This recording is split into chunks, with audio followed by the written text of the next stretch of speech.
Welcome to the Seattle Makers Podcast's next last episode plus one. December 19th. I'm Ted. This is Jeremy. Welcome. So, starting off, we want to let people know where people can find us on Facebook, Twitter, Instagram, YouTube, and Patreon. Actually, I forgot we had a Patreon until recently. We have a Patreon. It does exist. All at Seattle Makers HQ, like headquarters. So, one way you can support the space, just find our stuff. We're going to be putting a lot more out there. I know you've been working on getting some of our photos up and going. Yeah. Also, if you want to drop by and talk in person, which is the best way to do any of this sort of stuff, Saturday at 1:30 every Saturday, excluding closures, which I don't think we're closed on any Saturdays coming up. So, nope, we're open on the weekends. 1:30 is the orientation. So, if you get a membership, we'll walk you through everything that you need to know for the space. Did I totally record the wrong time? Tour is noon. Tour is noon. Saturday and Wednesday, yeah. Okay. But if you show up Saturday at noon, then perfect. That's the time. With that, we'll dive right into our show and tell for today. We've curated some of our makers' projects for you, and they're cool and interesting. Yeah. This is our first time doing it. It's super smooth and effortless.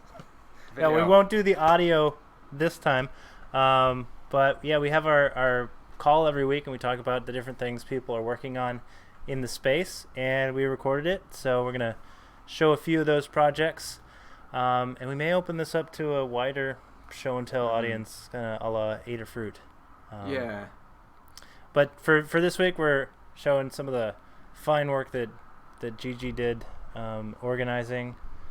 And I can't find my mouse. There we go.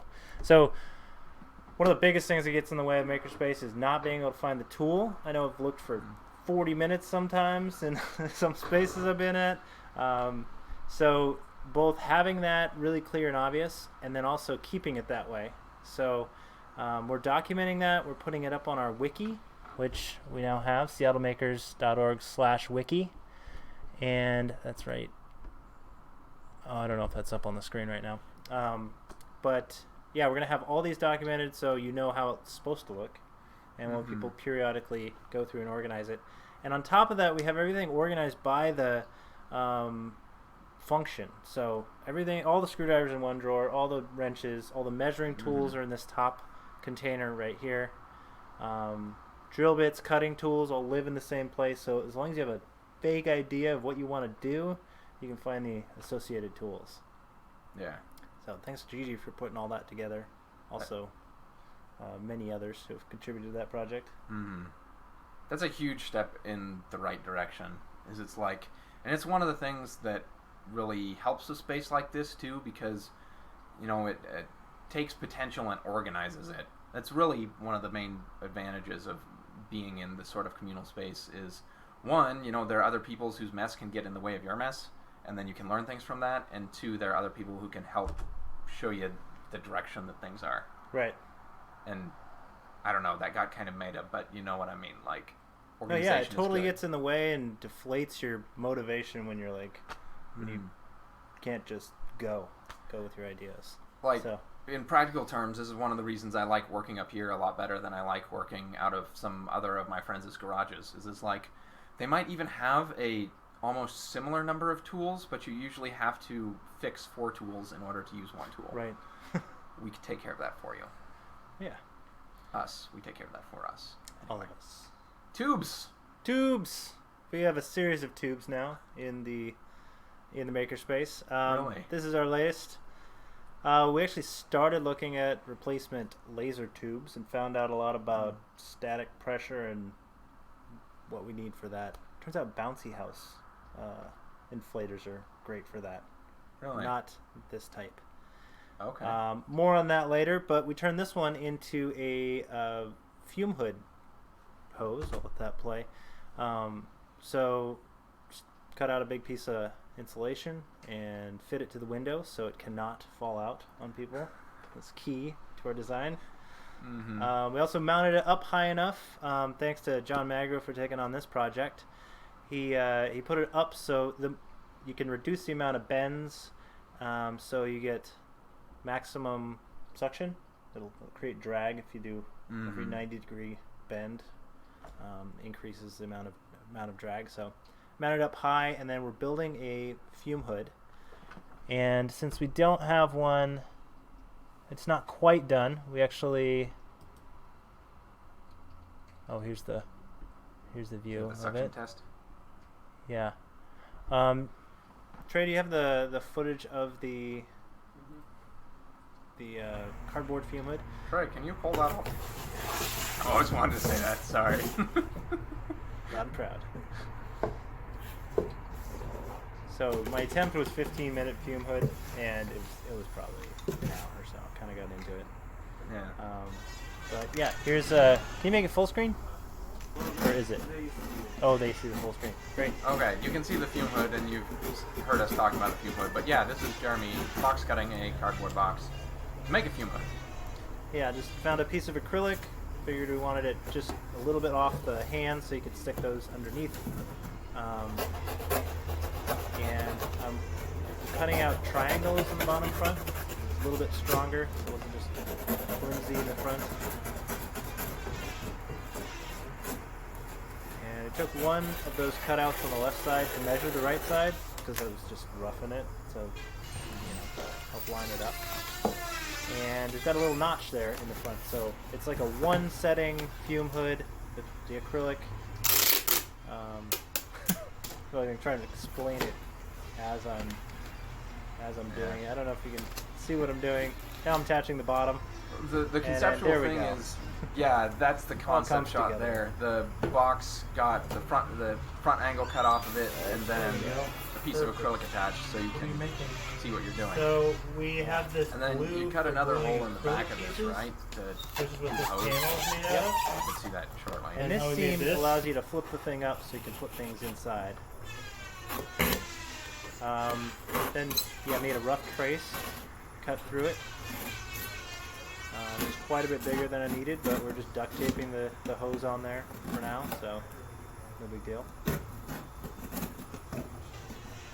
And then here's me fake cutting because I didn't have the camera on. To actually be able to sandwich these because the bulb and the housing are both bigger than the hole. It just kind of holds itself on there. And you got a 15-minute hour fume hood. That works. So, basically the overall problem is solved, if I understood our short pre-show conversation correctly. This basically fixed the issue of it's, getting down towards freezing-ish temperatures here in Seattle, and a lot of things that we would normally just walk outside and do, i.e., like some of the epoxy gluing and stuff. Yeah, epoxies, polyurethanes, another big one, or just paint. Having a place for it to dry, number one, is just where it's not too cold for the paint to dry. And then two, doing any sort of work with your hands tend to freeze up. Yeah. It gets way too cold to use. Like, paints are supposed to be 60, 70 degrees. So they get too cold, they just congeal up and don't really spray right. Yeah. So a couple different reasons. It's been on the back burner for a while, and now we have an indoor fume hood. Can work safely. Yeah. So you no longer have to make the decision between freezing and not getting your project done, or spraying dangerously inside. Right. I may or may not have made that decision at home. I am very glad I have a option when I'm here. Yeah. And we realize now that we have two, we can actually make multiple of these on the laser cutter, split them out, and have several of them set up in the middle of the classroom. Because that hose is like a 20-foot hose. You just get a few Y connectors. You can have a whole classroom set up on little fume hoods. So. Does it make it workshops. smell better? Yes. Can't smell it at all. Just pulls it right out.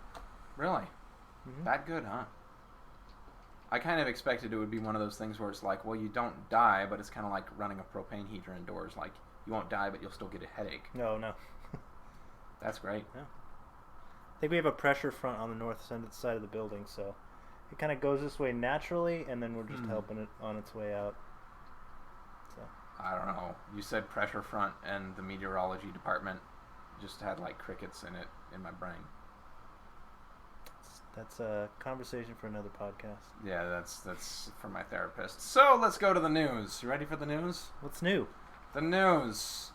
2 wonderful things that I pulled from the Makersphere for y'all today. They will, of course, be linked in the description because the people there have done a much better job of presenting them than we will. But there is a Thingiverse open source, freely printable scanning platform now available that I learned of via a friendly Reddit post. Basically what this thing does is it's an automated gimbal. So you got a kind of left-right rotating cradle and then a rotating platform in the middle of it. Hooks up to Arduino and Raspberry Pi, and if you have like a figure or like I'm going to do an actual object lesson because I feel like it, if you have something like this that you want to scan into 3D by taking a series of images, you can just set your tripod in the static position and then it'll do your 3-angle 360 views for you. It's going to be awesome. I've had several requests for that. I'm like, yeah, we'll get there. But now we can just make one. Yeah. And that'll pair really well with the SLA printers that we just got up and going. So scan your object and then make it in super high def. Especially useful at that scale for people who want to do like gaming miniatures and that sort of thing, because SLA printers and the resin printers are really well suited to that sort of tight tolerance. And like overhangs, where if you tried to print with a Prusa, an FDM style printer, and you got a guy's arm overhang like this, well, this area is a problem because the filament's printing on air. But with the resin printer, it's really makes life simple. You could, in theory, without ever having to go into a CAD program like Blender, take your one miniature or your kit bash, if you put 3 things together, scan it in, and then print it back out as one. Cool. I'm kind of excited. How big can we go? That one goes about like 2 inches by 2 inches by 2, I think. Just kind of by my look at the geometry of the thing. Really, once we need to make like the first one. Let's go bigger. Yeah. Well, I want to eventually make a human-sized one. Oh yeah. And like you'd have to start moving your camera instead of moving your person. But if you had a person with a checkerboard backdrop and a turntable, then you could probably do something. The interesting thing is, for a lot of photogrammetry, reflection is your enemy. Right. So you throw chalk on things to make it non-reflective, and I just can't wait till the moment where I can walk up to someone with their perfectly smooth skin and say, "Hey, so we've got to chalk your face." Time will come soon. We'll start with the 2-inch, and then we'll go bigger. And and we also have a light booth on its way, so that'll help a lot with some of the photography stuff. That's news to me as well. Yes. That'll be cool. Yeah, we're getting fancy. Other cool things in the Makersphere. Mark Rober has put out another anti-theft package video. If you're not familiar with this guy, this is great. Yeah. He's an ex-NASA scientist who started making YouTube videos. I'm assuming he made his money at NASA and then just decided to have fun. But he spent, I think, like 1.5 years on the first anti-theft package, and then like maybe, I don't know if he's another 2 years or like another 6 months on top of that, building anti-theft package device number 2.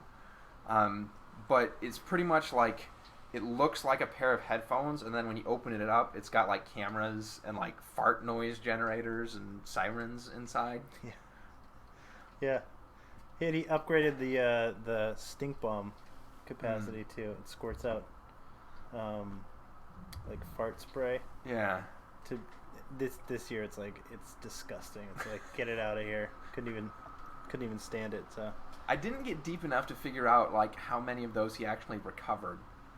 I had some trouble. He put out 10, I think, and the first 2 were duds. Like one was stolen, so he got like revenge on the guy who. Oh yeah. Said, "Yeah, I'll put that on my porch," and then ghosted him. Didn't hear from back. I remember I like saw that, heard that, like he screened his guys through Instagram or whatever, and like pulled in viewers that were like wanted to collaborate for the sake of the video. And then the dude stole the thing. The thing that I didn't get out of the video is like, if he stole it, couldn't you just like push the button and activate it and like figure out where it is and like go get it?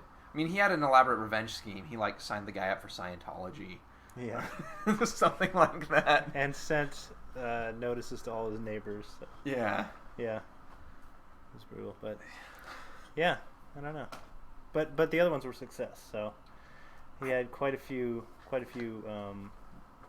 pieces of footage to put up there, and it's pretty hilarious. You should check it out if you haven't seen it. The thing that I wonder after doing something like that is, you know, that's obviously prevention by the way of making examples of a few people. But like when you are trying to do like real security, and what you really want to do is catch this on the beginning side when someone comes to grab your package, I wonder if there's another answer to the same problem that's more like a UPS signature locked box. So it like sits at your place, and then it locks and unlocks depending on who's accessing it. I just solved this super simply. You just need like a post office drop box at your door, and then a key in the side of it. That's what an Amazon locker is for. Yeah. In case you can't hear Trey over the but I can't. It's talk a microphone. Today. It's a microphone. It's an enemy microphone. Anyway, he's saying that's what an Amazon lock. That is what an Amazon locker is for, Trey. But like, I want this to be universal. Like, I don't want Jeff Bezos to have a monopoly on secure package delivery. Like, I want my milk to be secure. Stay tuned for our Seattle Makers milk drop-off box. You can come pick up your milk a few hours later, but it's going to be safe. You can refrigerate it, though. Yeah. Like, you could just cut a hole in the top of a mini fridge. Sounds like a hugely profitable venture. If you I'm all in. have a mini fridge that you are willing to donate for exactly $0 to this hugely profitable venture, I, Ted Bridgman, hereby commit to making it into an Amazon Dropbox. For milk. For milk. Got milk? Not if someone steals it off your porch. I'm very tired, guys. Moving right along. So we have upcoming classes and events. Well, big thing to note, we're closed for all the weekdays around Christmas. So it's 23rd through the 27th. So wrap up your gifts this weekend. We're going to be open all weekend till Sunday. And then we'll be open the weekend after Christmas. And then we're taking the 31st and the 1st off. So. Yes. So everyone have New Year's parties and think of us, but don't come here. Yes. Have an awesome holidays. Our community health report, we have 73 members. So we dropped a little bit. We also have quite a few people signing up in the new year, New Year's resolutions and gift cards going out the door. I want to mention we do have gift cards available, so you can buy a class or buy a membership. You do need a card to start a recurring membership, but you can get the trial package. You can sign people up, or just give them a gift card that works here for anything. So that's on our store, seattlemakers.org/store. Have we ever considered doing like an outpatient thing? Like you can show up here and we can hand you like the right kit that you need. That's if you a cool idea. Really want to like stay in a basement. There's a great company that does that. Oh, what are they called? He's a Kiwi?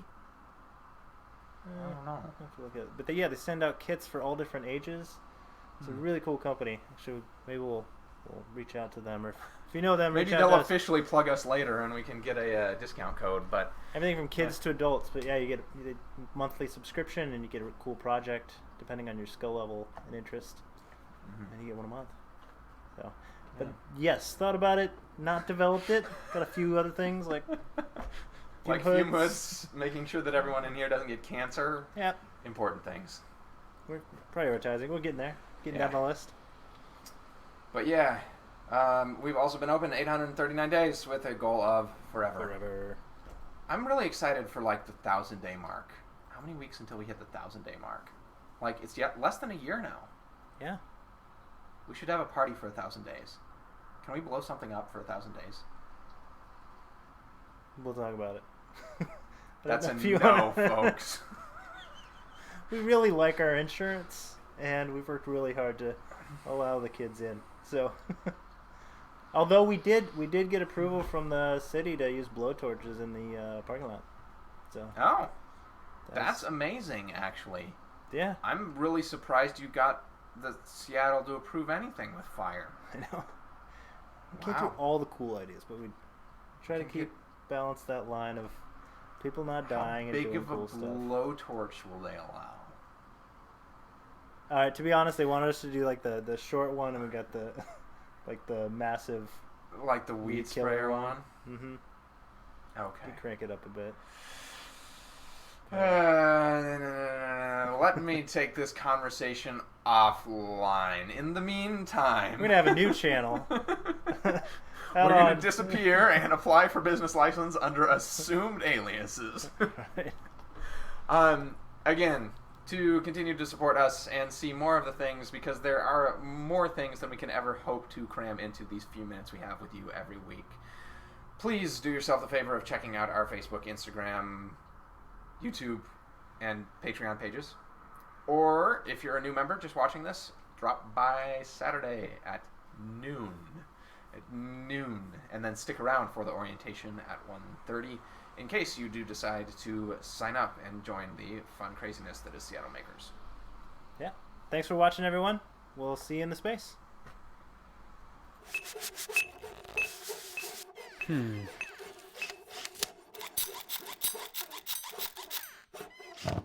Yes!